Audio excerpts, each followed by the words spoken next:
No, I, in team. Mastering teamwork idioms in professional communication. Hello language learners. In this video, we're diving into the exciting world of idiomatic expressions. We're focusing on a common and crucial theme in professional communication: leadership and teamwork.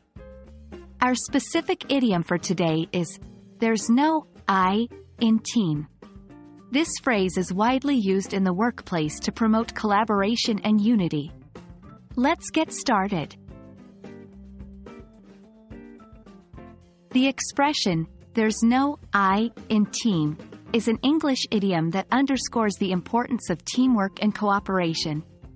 It's often used in a context where an individual is prioritizing their own goals or objectives above the team's collective needs or goals.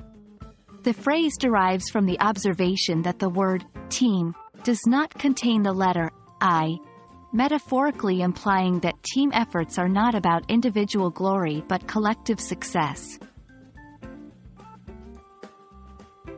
The idiom, "There's no I in team," is frequently used in a professional context, especially when emphasizing the need for collaboration. Let's look at a few examples.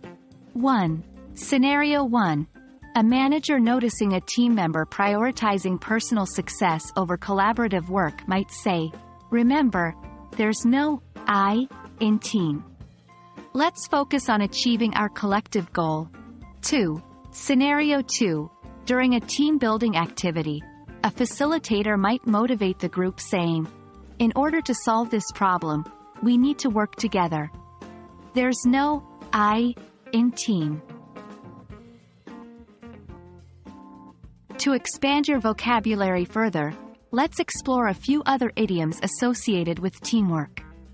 1. Pull together, to work jointly towards a common goal. 2. On the same page, to have the same understanding or viewpoint as others. 3. Sink or swim, to fail or succeed as a group. Remember, idioms are a great way to sound more natural in English, especially in professional contexts. And that's a wrap for today. We hope this discussion on the idiom, "There's no I in team," helps you in your English language learning journey, especially when communicating in a professional environment. Remember, using these idioms correctly can enhance your communication and help you connect more effectively with your colleagues. See you in our next video. Keep learning and stay curious.